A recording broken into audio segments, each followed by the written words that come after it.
الحمد للہ رب العالمین والصلاة والسلام علی سید المرسلین۔ اللہ تعالیٰ کی حمد و ثنا اور نبی کریم صلی اللہ علیہ وسلم کے اوپر درود و سلام بھیجنے کے ساتھ ہم آج کی اس تیسری نشست کی ابتدا کرتے ہیں جو ہماری قرآن شریف میں دی گئی مثالوں کے سلسلے سے وابستہ ہے۔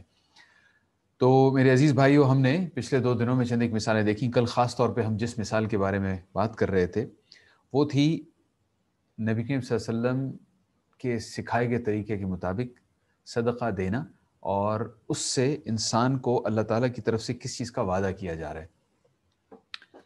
جب اللہ تعالیٰ نے، میں آپ کے سامنے حدیث یہاں پہ رکھ رہا ہوں جس میں اللہ تعالیٰ نے وعدہ کیا ہے کہ 10 سے لے کر 700 تک۔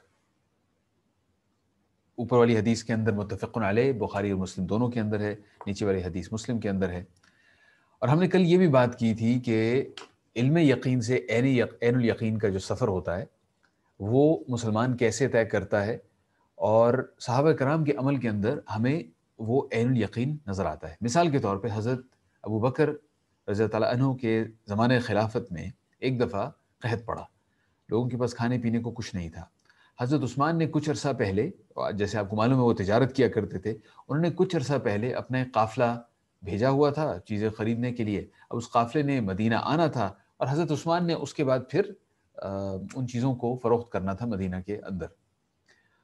تو قحط کے دوران وہ قافلہ پہنچا، 100 اونٹوں پر مشتمل تھا۔ آپ اندازہ کر سکتے ہیں کہ اس زمانے کے حوالے سے آپ کہہ لیں ملینز آف ڈالرز کا وہ کا سامان اس کے اوپر لدا ہوا تھا۔ جب وہ قافلہ پہنچا تو کچھ لوگ آئے حضرت عثمان کے پاس، یہ تاجر تھے، اور انہوں نے کہا بھئی ہم آپ سے یہ مال خرید لیتے ہیں اور آگے ہم بیچ دیں گے، اور آپ ہم سے طے کر لیجئے۔ تو حضرت عثمان نے کہا کہ ہاں لگاؤ اپنی آفر۔ تو انہوں نے اپنی آفر لگائی کہ اتنا فیصد ہم آپ کو اس پہ منافع دیں گے۔ حضرت عثمان نے کہا کہ نہیں، میرے پاس اس سے زیادہ کا خریدار موجود ہے۔ انہوں نے اور بڑھایا اور بڑھایا اور بڑھایا، بڑھاتے بڑھاتے بات دگنے تک چلی گئی۔ تو حضرت عثمان نے کہا نہیں بھائی، اس سے بھی زیادہ کا خریدار میرے پاس موجود ہے۔ تو وہ سب پریشان ہو گئے کہ وہ کون ہے جو آپ کو دگنا یا اس سے زیادہ دے رہا ہے۔ تو حضرت عثمان نے اس وقت کہا کہ اللہ رب العزت نے کم از کم 10 گنا کا تو وعدہ کیا ہے، اور وہ تمام سامان جو لوگوں کو جن چیزوں کی ضرورت تھی حضرت عثمان نے اللہ کی راہ میں اس کو خیرات کر دیا۔ یہ عین الیقین ہے، اتنا پکا یقین ہونا کہ جو اللہ تعالیٰ نے وعدہ کیا ہے وہ پورا ہو کر رہے گا۔ صدقے کا سورۃ البقرہ میں بہت ساری مثالوں میں ذکر ہے، ہم ان میں سے کچھ مثالوں کو آج دیکھیں گے، اور ان مثالوں میں اللہ تعالیٰ ہمیں ایک سبق، ہر مثال میں ایک ایک سبق ہے جو اللہ تعالیٰ دینے کی کوشش کرے، اور ہم چاہیں گے کہ ہمیں موقع ملے اس سبق کو حاصل کرنے کا، سیکھنے کا، اور پھر اپنے اوپر اس کا اطلاق کرنے کا، منطبق کرنے کا۔ سب سے پہلے سورۃ البقرہ کی آیت نمبر 264 کے اندر صدقہ دینے کا ادب۔ اللہ تعالیٰ کہتے ہیں اعوذ باللہ من الشیطان الرجیم یا ایھا الذین آمنوا لا تبطلوا صدقاتکم بالمن والاذی۔ اے وہ لوگ جو ایمان لائے ہو، یعنی مسلمانوں، مومن مسلمانوں سے مخاطب ہو کے اللہ تعالیٰ کہہ رہے ہیں کہ اپنے دیے ہوئے صدقے کو برباد نہ کرو۔ کیا مطلب؟ کیسے برباد نہ کرو؟ پھر بتاتے ہیں کہ برباد کرنے کا مطلب کیا ہے۔ بالمن والاذی، یہ جو یہاں پر لفظ ہے من، میں یہاں پر نشاندہی کر دیتا ہوں۔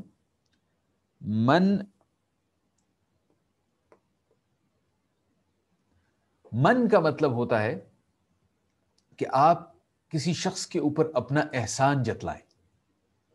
آپ نے اس کو صدقہ دیا اور بعد میں کہیں ملاقات ہوئی اور گفت و شنید ہوئی، اور کسی وجہ سے آپ نے اس کو یہ کہا کہ بھائی تم وہی ہو نا، تمہیں تو میں نے پیسے دیے تھے، تو میں نے مدد کی تھی۔ احسان جتلانا، کھلم کھلا احسان جتلانا، یہ ہے من۔ اور دوسرا لفظ ہے یہاں پر اذا، یعنی کہ بربادی کے 2 طریقوں کی بات ہو رہی ہے۔ اپنا دیا ہوا صدقہ کیسے برباد ہوتا ہے؟ ایک من کے ذریعے جس میں احسان جتلایا جائے، اور دوسرا طریقہ ہے اذا۔ اذا کا مطلب ہوتا ہے طنز اور تشنیع، یعنی باتوں باتوں کے اندر آپ نے اس شخص کو نیچا کر دیا، اس کو باتوں باتوں میں اس طریقے سے یاد دلا دیا کہ کھلم کھلا احسان نہیں جتلایا، لیکن اس کو یاد آ گیا کہ بھائی یہ وہ شخص ہے جس نے میری مدد کی تھی اور اب یہ مجھے یاد دلا رہا ہے اس چیز کو۔ یہ دونوں قسم کے بیہیویئر، نہ صرف یہ ایسا رویہ ہے جو کہ ہم کسی انتہائی گھٹیا ذہن کے شخص سے اس کی توقع رکھ سکتے ہیں، لیکن اس کے ساتھ ساتھ یعنی دنیاوی حوالے سے تو گھٹیا ہی ہے. ذہن میں رکھیے کہ اللہ تعالیٰ کہہ رہے ہیں کہ آپ کا دیا ہوا صدقہ برباد ہو گیا. یہ لفظ یہاں پہ برباد کے لیے استعمال کیا گیا جناب. تو باطل ہو جانا، تمہارا صدقہ باطل ہو گیا، برباد ہو گیا، ختم ہو گیا، اس کا کوئی فائدہ نہیں. تو اپنے دیے ہوئے صدقے کو برباد نہ کرو اے ایمان والو، من اور ادا سے. تو اگر کسی شخص کو اس قسم کی بات کرنے کی عادت ہے تو وہ اپنی گریبان میں جھانکے اور اپنے آپ کو یہ کام کرنے سے روکے. یعنی کہ اس کا متضاد یہ ہوگا کہ اگر آپ نے کسی کے اوپر صدقہ کیا ہے تو آئندہ اس شخص کو آپ کی ملاقات ہو تو آپ نے اس کو یاد ہی نہیں دلانا. اس کی ایسے ملاقات ہو جیسے عام طور پہ کوئی شخص کسی سے ملتا ہے. تو اس کے بعد اللہ تعالیٰ اس چیز کی ایک مثال یوں دیتے ہیں کالذی ينفق مالہ رئاء الناس. یہ کیونکہ یہ بالکل ایسے ہوگا جیسے کوئی شخص اپنا مال خرچ کرے دوسروں کو دکھانے کے لیے، دکھاوے کے لیے مال خرچ کرے. ولا یؤمن باللہ والیوم الآخر، اور اللہ تعالیٰ پر اور یوم آخرت پر ایمان نہ رکھتا ہو. یعنی من اور اذا، احسان جتلانا اور طنز کرنا اتنی بری بات ہے جتنی اللہ تعالیٰ کہہ رہے ہیں کہ دکھاوے کے لیے مال خرچ کرنا اور اللہ تعالیٰ پر اور یوم آخرت پر ایمان نہ رکھنا. اب ذرا اندازہ کر لیں کہ کتنی سنگین حرکت ہے یہ. اس کے بعد اللہ تعالیٰ مثال دیتے ہیں جس وجہ سے ہم یہ آیت آج ڈسکس کر رہے ہیں. اللہ تعالیٰ کہتے ہیں فَمَثَلُهُ كَمَثَلِ صَفْوَانٍ عَلَيْهِ تُرَابٌ. اس کی مثال، ایسے شخص کی مثال ایسی ہے جیسے کوئی سخت پتھر ہو اور اس کے اوپر کچھ مٹی پڑی ہے. آپ دیکھ چکے ہیں، کل ہم نے ایک آیت دیکھی تھی جس میں اللہ تعالیٰ نے زرخیز مٹی کو ایک مومن مسلمان کی مشابہت میں اللہ تعالیٰ نے اس کی بات کی. زرخیز مٹی ہوتی ہے اور بنجر مٹی ہوتی ہے. یہاں پر اس بنجر مٹی سے بھی اوپر کی بات ہو رہی ہے. ایک سخت پتھر ہے، پتھر کے اوپر تھوڑی سی مٹی کی ایک سطح ہے. فَمَثَلُهُ كَمَثَلِ صَفْوَانٍ عَلَيْهِ تُرَابٌ. پتھر ہے سخت، اس کے اوپر مٹی کا ایک لیئر ہے. یعنی کہ دیکھنے میں لگتا ہے، اگر آپ کو پتہ نہیں ہو تو دیکھنے میں لگتا ہے کہ یہ کوئی مومن مسلمان ہے، لیکن حقیقت میں صرف اوپر ایک سطح ہے ایمان کی اور اندر سخت پتھر ہے. فَأَصَابَهُ وَابِلٌ فَتَرَكَهُ صَلْدًا. اور پھر اس کے اوپر پڑے بارش. ابھی بارش، وابل کا لفظ استعمال ہوا ہے، یہ تیسرا لفظ ہے بارش کے لیے کل سے جو ہم نے ڈسکس کیے ہیں. ہم نے مطر کے بارے میں بات کی تھی، اس کے علاوہ اب ہم وابل کے بارے میں بات کر رہے ہیں. تو وابل بھی زوردار بارش. فَتَرَكَهُ صَلْدًا، اور وہ اس مٹی کو بہا کے لے جائے اور صرف سخت پتھر پیچھے رہ جائے. یعنی کہ جو ایمان کا اوپر لیئر تھا بھی، وہ جو بارش آئی ہے، بارش کیا ہے؟ بارش ہم نے جیسے کہا تھا ہدایت ہے. قرآن شریف کی طرف سے ہماری طرف آنے والی ہدایت ہے. جب وہ ہدایت آئی اور حق اور باطل کی تمیز ہونی شروع ہوئی اور کوئی مشکل حالات آئے جس میں اس شخص نے اپنے اندر موجود حق کو واضح کرنا تھا، مشکل فیصلے کچھ کرنے تھے، تو اس میں وہ مٹی بہہ کے چلی گئی. اس میں اس شخص نے کچھ ایسے فیصلے کیے جن سے اس کی اندر کی حقیقت اللہ تعالیٰ نے واضح کروا دی. لا يقدرون على شيء مما كسبوا والله لا يهدي القوم الكافرين. ایسے دکھاوا کرنے والوں کو اپنی کمائی میں سے کوئی چیز نہیں ملتی. انہوں نے صدقہ ودقہ کیا، خیرات کی تھی، یا انہیں کچھ ملنے والا نہیں، اس کا ان کو فائدہ نہیں ہوگا. اور اللہ تعالیٰ کافروں کی قوم کو سیدھی راہ نہیں دکھاتا. اچھا، آگے ذکر ہو رہا ہے کافروں کا. ابھی ریاکار ہے، یعنی اللہ تعالیٰ جب خبردار کر رہے ہیں کس کو، آیت دیکھیں شروع کہاں ہو رہی ہے، یا ایھا الذین آمنو، اے وہ جو ایمان لائے ہو. اور خبردار کیا جا رہا ہے آخر میں جا کر کہ اللہ تعالیٰ کافروں کو سیدھی راہ نہیں دکھاتا. یعنی کہ یہ صدقہ دیتے ہوئے اس میں من کرنا، ادا کرنا، ریاکاری کرنا انسان کو ایمان سے نیچے کفر تک لے کے جا سکتی ہے. اتنی خطرناک ڈھلان ہے یہ. تو صدقہ کرنا بہت ضروری ہے. البتہ صدقہ کرتے ہوئے اس چیز کا خیال رکھنا چاہیے کہ جس کی طرف صدقہ کیا جا رہا ہے اس کو کوئی ذہنی تکلیف نہ ہو، اور ساتھ ساتھ کہیں اس کے اندر ہماری نیت کے اندر دکھاوے کا عنصر نہ آ جائے. اس کے حوالے سے ایک اور مثال اللہ تعالیٰ دیتے ہیں، ایک آدھ آیت کے بعد ہم اس کے اوپر آئیں گے انشاءاللہ. میں یہاں پر ایک واقعہ آپ کے سامنے ذکر کرنا چاہ رہا تھا.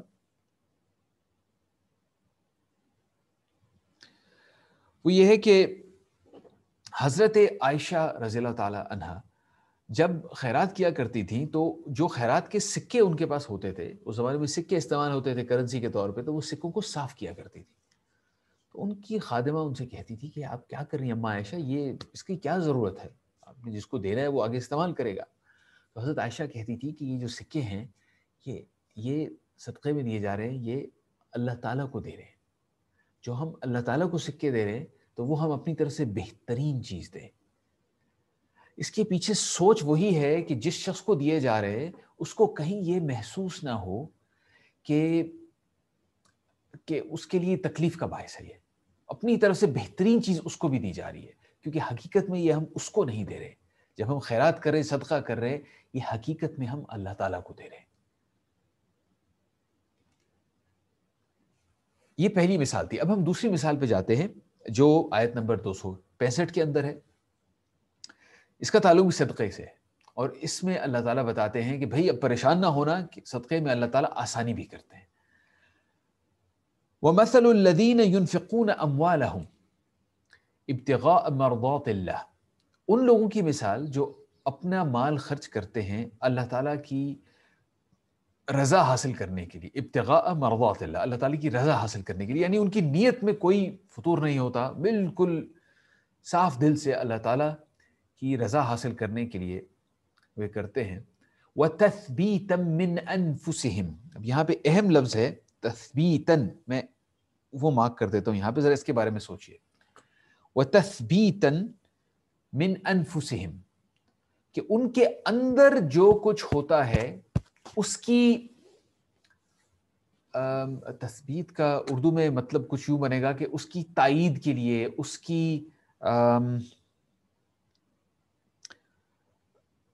اس کا ترجمہ میں نے یوں کرنے کی کوشش کی ہے کہ ان کا اپنا ایمان، ان کے اندر کے جو شکوک ہوتے ہیں اس پر غالب آ جاتے ہیں. صدقہ دیتے ہوئے انسان سوچتا ہے کہ یہ جو میں پیسے دے رہا ہوں مجھے ان کی ضرورت بھی تھی، میں اور بھی چیزوں میں استعمال کر سکتا تھا، لیکن میں اب اسے اللہ کی راہ میں خرچ کر رہا ہوں، پتہ نہیں کہ یہ واقعی مجھے اس کا اجر ملے گا یا نہیں ملے گا. اب اندر سے جو اس طرح کے شکوک آتے ہیں تو اس وقت مسلمان اپنے آپ کو یہ یاد دہانی کرتا ہے کہ یہ اللہ تعالیٰ نے مجھے اس کی اوپر فائدے کا وعدہ کیا ہے، اور اس کے ذریعے وہ اپنے اندر کے شکوک پہ غالب آتا ہے. دوسرا، اگر اس کے ذہن میں یہ شک ہے کہ جس کو میں یہ پیسے دے رہا ہوں، جس شخص کو میں یہ پیسے دے رہا ہوں، اس شخص کے پاس کیا واقعی اتنی ضرورت ہے، کیا میں صحیح جگہ پہ پیسے دے رہا ہوں. تو ہم نے بات کی تھی نا کل کہ مٹی بھی چننی پڑتی ہے کہ کس مٹی کے اندر ہم بیج بو رہے ہیں. تو یہاں پر بھی ہم نے تثبیتا من انفسہم، ہم نے اپنی طرف سے وثوق سے ہمیں پتہ ہونا چاہیے کہ جہاں پہ ہم پیسے دے رہے ہیں کم از کم اپنی معلومات کے مطابق کہ یہاں پر واقعی اس چیز کی ضرورت ہے اور اس کا صحیح استعمال ہوگا اپنی استطاعت کے مطابق. اب آگے ہمارے دائرہ اختیار سے باہر جا کر اگر اس پیسے کے ساتھ کچھ اور ہو جائے تو پھر ظاہری بات ہے وہ ہماری ذمہ داری نہیں. ہماری ذمہ داری میں وہ ہے کہ ہماری معلومات کے مطابق واقعی اس جگہ پر یہاں پر ضرورت ہے، ہم نے اپنی طرف سے تحقیق کر لی ہے. تو یہ ہے تثبیتا من انفسہم، یعنی کہ دو طرح کے طریقوں سے ہم اپنے شکوک پر غالب آتے ہیں. ایک، ہم اپنے اندر سے اپنے شک کے اوپر غالب آنے کے لیے ہم اپنے اندر سے یہ کرتے ہیں کہ ہم اپنے آپ کو قرآن شریف کی وہ آیات یاد کرواتے ہیں. ہم اپنے آپ کو مثال کے طور پہ جو نبی کریم صلی اللہ علیہ وسلم کی احادیث ہیں اس حوالے سے وہ یاد کرواتے ہیں کہ ہاں یہ پیسے، یہ مال جو میں اپنی طرف سے دے رہا ہوں یہ یقیناً اس طریقے سے جائے گا کہ اللہ تعالیٰ مجھے اس کا اجر دیں گے. اور دوسرا، جیسے ہم نے کہا کہ باہر سے ہم اپنی طرف سے یہ معلوم کرنے کی کوشش کرتے ہیں کہ جہاں پر ہم یہ پیسے دے رہے ہیں کیا واقعی ان پیسوں کا اس طریقے سے صحیح استعمال ہوگا آگے یا نہیں.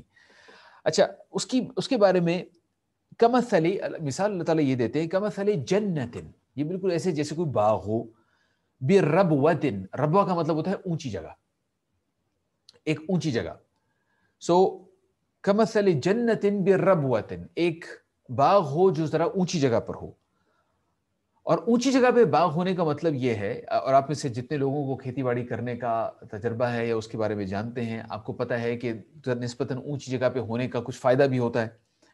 اصابها وابل، اور اس کے اوپر بارش پڑے، فآتت اکلها ضعفین، اور جب اس اس جگہ پہ بارش پڑے تو جو اس کا پھل نکلے وہ دگنا ہو جائے. فَإِن لَمْ يُصِبْهَا وَابِلٌ فَطَلْ، اور اگر اس پہ بارش نہ بھی پڑے تو وہ اس کا کام چل جائے، ہلکی سی پھوار سے بھی اس کا کام چل جائے. وَاللَّهُ بِمَا تَعْمَلُونَ بَصِيرٌ، اللہ تعالیٰ جانتے ہیں کہ تم لوگ کیا کرتے ہو. تو یہاں پر اس مثال میں اللہ تعالیٰ ہمیں بتا رہے ہیں کہ جو چیز تم صدقہ کرتے ہو نا، وہ اس طرح کی انویسٹمنٹ ہے، اس طرح کی یعنی آپ نے اپنی طرف سے تمویل کہتے ہیں اسے عربی میں، ذہن میں اس کا اردو لفظ نہیں آ رہا ہے اس وقت. آپ نے اپنی طرف سے پیسے ڈالے اور آپ چاہ رہے ہیں کہ مستقبل میں آپ کو اس سے منافع ہو، تو وہ اس طرح کا منافع ہے جو کہ ایک طرح سے گارنٹیڈ ہے. اللہ تعالیٰ نے گارنٹی کر دیا، آپ نے اپنی طرف سے تحقیق کر لی نا، دے دی، اب وہ گارنٹیڈ ہے. اور یہ اتنا بہترین قسم کا منافع ہے کہ انسان بالکل ذہنی طور پہ سکون میں آ سکتا ہے کہ میں نے ڈال دیے پیسے، اب آگے اللہ تعالیٰ اس کا خیال رکھیں گے. دنیا میں بھی اللہ تعالیٰ اس کا بدل دیتے ہیں اور آخرت میں بھی اللہ تعالیٰ نے اس کا بدل دینے کا وعدہ کیا ہے. تو یہ جناب ہو گئی دوسری مثال. ہم نے صدقے کے حوالے سے کل سے لے کر اب تک 3 مثالیں کر لی ہیں، 2 ابھی کی ہیں، ایک کل کی تھی اور ایک اور میں ابھی آپ کو دکھانا چاہتا ہوں. یہ آخری مثال ہے جو ہم کریں گے صدقے کے حوالے سے. یہ ہے جناب مثال ایسے معاملات کے بارے میں جن میں ہماری نیت میں فطور آ سکتا ہے. تو جیسے پہلے اللہ تعالیٰ نے ہمیں کہا تھا آپ کی نیت میں فطور ریا، یعنی آپ دوسروں کو دکھاوے کے لیے کر رہے ہو، تو یہاں پہ اللہ تعالیٰ نے اس سے خبردار کیا ہے کہ وہ کتنا بڑا، کتنا سنگین جرم ہے اللہ تعالیٰ کے نزدیک، وہ کتنی ایک بری چیز ہے اور اس کا ہمیں کتنا زیادہ نقصان ہو سکتا ہے. تو اس حوالے سے اللہ تعالیٰ فرماتے ہیں اَيَوَدُّ أَحَدُكُمْ أَن تَكُونَ لَهُ جَنَّةٌ مِّن نَخِيلٍ وَأَعْنَابٍ، کیا تم میں سے کوئی شخص چاہتا ہے کہ اس کے پاس، مثال اب یوں ہے کہ اس کے پاس ایک باغ ہو جس میں کھجور اور انگور کے پودے ہوں، کھجوروں کے درخت ہوں اور انگوروں کی بیلیں ہوں. آپ اندازہ کر لیجئے کہ جس قوم سے یہ بات کی جا رہی ہے ان کے ہاں سب سے مہنگی چیزیں کھجور اور انگور ہیں. تجری من تحتها الانہار، اور وہ باغ ایسا ہو کہ اس کے لیے پانی لانا نہ پڑتا ہو، اس کے اندر سے ہی نہریں چل رہی ہیں، یعنی کہ کوئی ایکسٹرا محنت کرنے کی ضرورت نہیں، اتنا بہترین نظام ہے. لہو فیہا من کل الثمرات، اور اس میں صرف یہ 2 قسم کے درخت نہ ہوں بلکہ اور بھی طرح طرح کے پھل ہوں. وَأَصَابَهُ الْكِبَرُ، اور جس شخص کا یہ باغ ہو وہ بڑھاپے میں پہنچ چکا ہو. وَلَهُ ذُرِّيَّةٌ ضُعَفَاءُ، اور اس کے چھوٹے چھوٹے بچے ہوں. اب یہ ایک نقشہ ہمارے سامنے اللہ تعالیٰ اس مثال میں ایسے طاری کر رہے ہیں کہ وہ شخص ایسا ہے کہ اس کے پاس بہترین قسم کا باغ ہے اور اسے اس باغ کی بہت ضرورت ہے، خود وہ بوڑھا ہو چکا ہے اور اب اس کے لیے ابتدا سے اس قسم کا باغ بنانا بہت مشکل ہوگا. اس کے بچے چھوٹے ہیں، اگر اسے کچھ ہو جائے تو وہ اپنے بچوں پر بھی انحصار نہیں کر سکتا کہ وہ اس کے لیے اس قسم کا باغ کھڑا کر دیں گے، یعنی ان کو اس قسم کے باغ کی سخت ضرورت ہے. فَأَصَابَهَا إِعْصَارٌ، اور پھر ایک بگولا آ جائے. بگولا یعنی اسے انگریزی میں ٹورنیڈو کہتے ہیں یا ہمارے ہاں اسے سائیکلون کہا جاتا ہے. تو فَأَصَابَهَا إِعْصَارٌ فِيهِ نَارٌ فَاحْتَرَقَتْ، اور اس بگولے میں آگ ہو جو اس کو جلا کر بھسم کر دے. اللہ تعالیٰ ہمارے سامنے یہ تصویر کشی کر رہے ہیں ایک ایسے شخص کی جسے شدید ضرورت تھی اپنے باغ کی، اور ایک بگولا آیا آگ سے بھرا ہوا اور اس نے اس کو بھسم کر دیا. كَذَلِكَ يُبَيِّنُ اللَّهُ لَكُمُ الْآيَاتِ لَعَلَّكُمْ تَتَفَكَّرُونَ، ایسے اللہ تعالیٰ تمہارے لیے نشانیاں واضح کرتے ہیں شاید کہ تم سوچو. تو سوچئے میرے بھائیو، آئیے ہم مل کے سوچتے ہیں کہ یہ کون بوڑھا شخص ہے جسے اتنی زیادہ ضرورت تھی اس باغ کی جو جل گیا. بات صدقے کی ہو رہی ہے. ایک ایسا شخص جس نے صدقہ کیا اور دیکھنے میں لوگوں کو یہ محسوس ہوا کہ یہ شخص جو اپنا مال اللہ تعالیٰ کی راہ میں خرچ کرتا ہے یہ اس خوبصورت باغ کی مانند ہے اور اسے اس باغ کی شدید ضرورت ہوگی آخرت میں، یوم قیامت اسے اس باغ کی سخت ضرورت ہوگی. لیکن اس شخص کی نیت میں ایسا فطور تھا کہ لوگ دیکھیں میرے بارے میں اور واہ واہ کریں کہ واہ کتنے پیسے خرچ کرتا ہے یہ آدمی، کتنا بہترین نیک آدمی ہے. تو دنیا میں تو اسے اس کا فائدہ مل گیا، لیکن آخرت میں جب اسے ان اعمال کی سخت ضرورت تھی تو وہاں جا کر پتہ چلا کہ اس نے وہ تمام خیرات کی تھی ریا کے لیے، ریاکاری سے، تاکہ دکھاوا ہو اور لوگ میرے بارے میں ایسی باتیں کہیں. اس کو اس وقت ان چیزوں کا کوئی فائدہ نہیں ملے گا. تو بالکل ایسے ہی ہے جیسے اس کا باغ جل گیا، بھسم ہو گیا، ختم ہو گیا، برباد ہو گیا، اسے ان چیزوں کا کوئی فائدہ نہیں ہوگا. ہمارے رب ہم سے مخاطب ہے اور ہمیں تلقین بھی کر رہے ہیں اللہ تعالیٰ کہ ہم صدقہ کریں، ساتھ ساتھ احتیاط بھی بتا رہے ہیں، خبردار بھی کر رہے ہیں کہ صدقہ کرتے ہوئے ان چیزوں کا خیال رکھنا، کیونکہ یہ ایسی چیزیں ہیں، ایسے زاویے ہیں، ایسے پہلو ہیں جہاں سے شیطان ہم پر حملہ آور ہو سکتا ہے، جہاں سے ہمارا اپنا نفس اٹھ کر کہیں ہمیں یعنی ہماری طرف سے پیسے بھی گئے اور اس کا بھی کوئی فائدہ بھی نہیں ہوا، بلکہ الٹا نقصان ہوا۔ جیسے ہم نے پہلے مثال میں دیکھا تھا کہ آپ نے من اور ادا کیا تو آپ نے الٹا گناہ کمایا ایک مسلمان کو تکلیف دینے کا۔ تو احتیاط کے ساتھ صدقہ کرنا، یہ اللہ تعالیٰ کی ہمیں یہاں پر تلقین ہے۔ تو جناب، جو پیسہ ہم خرچ کرتے ہیں، اس کے ساتھ انشاءاللہ ہم اختتام کرتے ہیں، جو پیسہ ہم خرچ کرتے ہیں، اس پیسے کے حوالے سے اللہ تعالیٰ نے اسی سے اگلی چند آیات کے بعد یہ فرمایا ہے، اعوذ باللہ من الشیطان الرجیم، الشیطان یعدکم الفقر ویأمرکم بالفحشاء، شیطان تمہیں ڈراتا ہے کہ تم غریب ہو جاؤ گے، تمہارے پاس کچھ پھوٹی کوڑی نہیں رہے گی، سب کچھ چلا جائے گا تم سے، اور تمہیں کہتا ہے، فحشاء کا حکم دیتا ہے۔ فحشاء کا مطلب یہاں پر یہی ہے کہ آپ بخیل ہو جائیں، آپ نے جہاں پر خرچ کرنا ہے وہاں پہ آپ خرچ نہ کریں، اللہ تعالیٰ اسے فحشاء کہہ رہے ہیں، اور یہ ایک طرح کی بے حیائی ہے۔ واللہ یعدکم مغفرۃ منہ وفضلا، اور اللہ تعالیٰ تم سے وعدہ کرتا ہے اپنی طرف سے معافی کا، یعنی جو تم کرو گے، جو تم اللہ تعالیٰ کی راہ میں خرچ کرو گے، اس پر تمہیں معافی ملے گی۔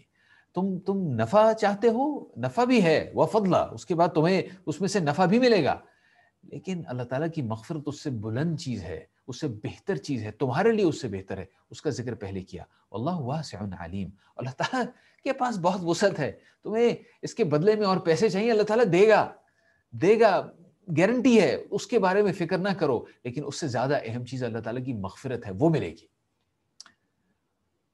ساتھ میں سورۃ الحدید میں ایک آیت ہے جس میں اللہ تعالیٰ نے ذکر کیا ہے کہ جو مال ہم خرچ کرتے ہیں اس کا ہم سے تعلق کیا ہے۔ میں آخر میں وہ آیت آپ کے سامنے رکھنا چاہ رہا تھا کیونکہ اس میں بہت حکمت ہے۔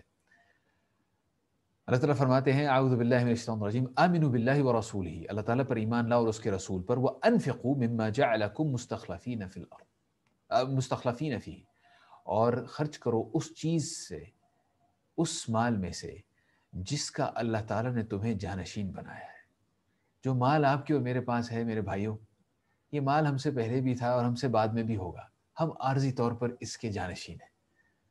تو جو ہمیں عارضی طور پہ دیا گیا ہے، وہ دینے کے ساتھ ساتھ اللہ تعالیٰ نے ہمیں اس کے آداب بھی بتا دیے ہیں، اور ہمیں کہا گیا ہے کہ اس میں سے خرچ کرو، اپنے گھر والوں پر بھی خرچ کرو، اپنی ذاتی ضروریات بھی پوری کرو، اور جو تمہارے پاس بچتا ہے اس سے اللہ تعالیٰ کی راہ میں بھی خرچ کرو، اور وہ خرچ کرتے ہوئے ان آداب کا خیال رکھو جن کی ہم نے آج بات کی، ریاکاری سے بچنا اور کسی کو تکلیف دینے سے بچنا۔ اللہ تعالیٰ آپ کو بھی اور مجھے بھی اس پر عمل کرنے کی توفیق عطا فرمائے۔ انشاءاللہ کل میں پھر حاضر ہوں گا چوتھی نشست کے ساتھ۔ سبحانک اللہم وبحمدک، آخر میں سورۃ العصر پڑھ لیجئے۔ اعوذ باللہ من الشیطان الرجیم۔